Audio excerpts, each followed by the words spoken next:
मोरे पीछू अरवाओ घनी फूलवरिया हो फुलावा फूलेला कचेनार।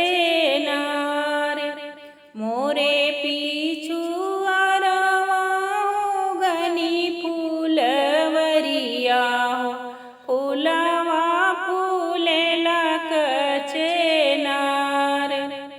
ओही बगिया में गइल बाबू दूल्हे बाबू लोडेल बेली के फूल।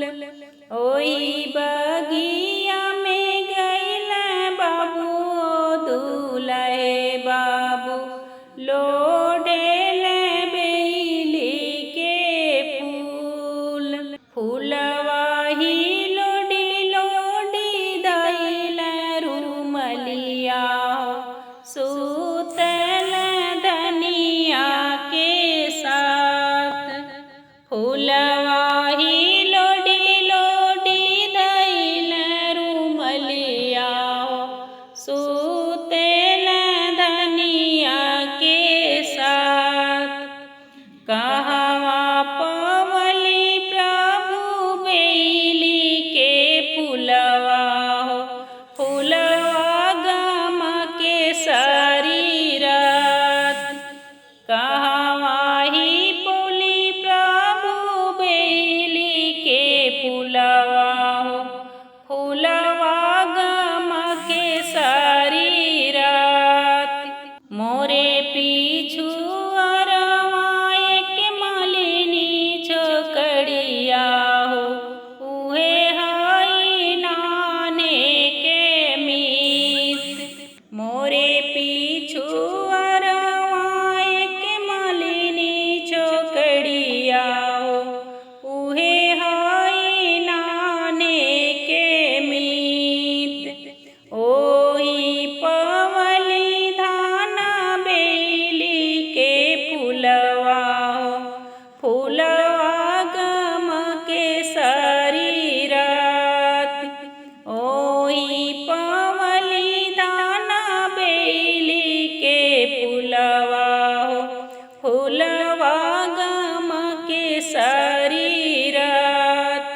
जो हमें होवे प्रभु कौन रम के दियावा हो मालिनी के देबो उजारी।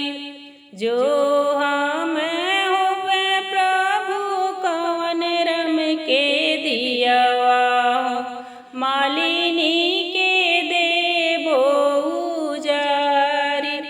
मालिन फुलवरिया हम जड़ से उखड़बो सब फूल जइहे मुरुझाई। मालिन फुलवरिया हम जड़ से उखड़बो सब फूल जइहे मुरुझाई। जो हमें होवे कौन रम के पुतवा हो मालिन के देबो बसाई। जो हमें होवे धाना कौन रम के पुतवा हो मालिन के देबो बसाई। मालिन फूलवरिया के देबो सिंचवाई फूलवा फूलहे कचेनार। मालिन फूलवा